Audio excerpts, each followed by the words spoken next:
ఇక తెలంగాణ రాష్ట్రానికి ఏమీ చేయలేకపోయిన సీఎం కేసీఆర్ భారత రాష్ట్ర సమితి పేరుతో దేశానికి ఏం చేస్తారని కేంద్ర ఆర్థిక శాఖ మంత్రి నిర్మలా సీతారామన్ ప్రశ్నించారు. తెలంగాణలో కొత్త రాజకీయాలు చేస్తున్నారని ఆరోపించారు.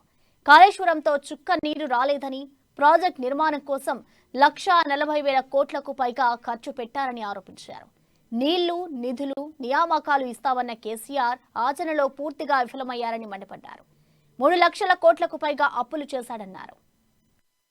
అందుకని పెట్టుకోలేదా, లేకపోతే ఏ కారణం వల్ల పెట్టుకోలేదో తెలియదు, మహిళలకు న్యాయం చేయలే.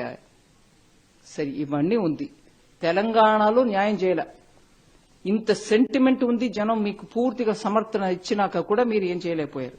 ఇప్పుడు భారత రాష్ట్ర సమితి ఏ న్యాయం వస్తుంది దీంట్లో? ముందుగా రాష్ట్ర అనేది సంస్కృతలో నేషనల్ లెవెల్ టీకే, బట్ స్టేట్ తెలంగాణ రాష్ట్ర సమితి అనేది ఇప్పుడు భారత రాష్ట్ర సమితి అయింది, భారత జాతీయ సమితి కాదు.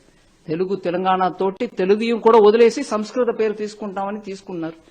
ఇవన్నీ చూస్తే సెక్రటేరియట్ కు వెళ్లిన చీఫ్ మినిస్టర్ ఒక న్యూమరాలజీ, తంత్రం, మంత్రం ఇవన్నిటిని ఎవరో అడ్వైస్ చేసి ఆ సెక్రటేరియట్ కు వెళ్తే మీకు మంచిది కాదని చెప్పడం వల్ల ఆ ఉన్న సెక్రటేరియట్ కు వెళ్లకుండా కొత్త సెక్రటేరియట్ అయినా కట్టుకుంటాను కానీ పాత సెక్రటేరియట్ కు వెళ్లను అని మొత్తానికి తెలంగాణ ప్రజలు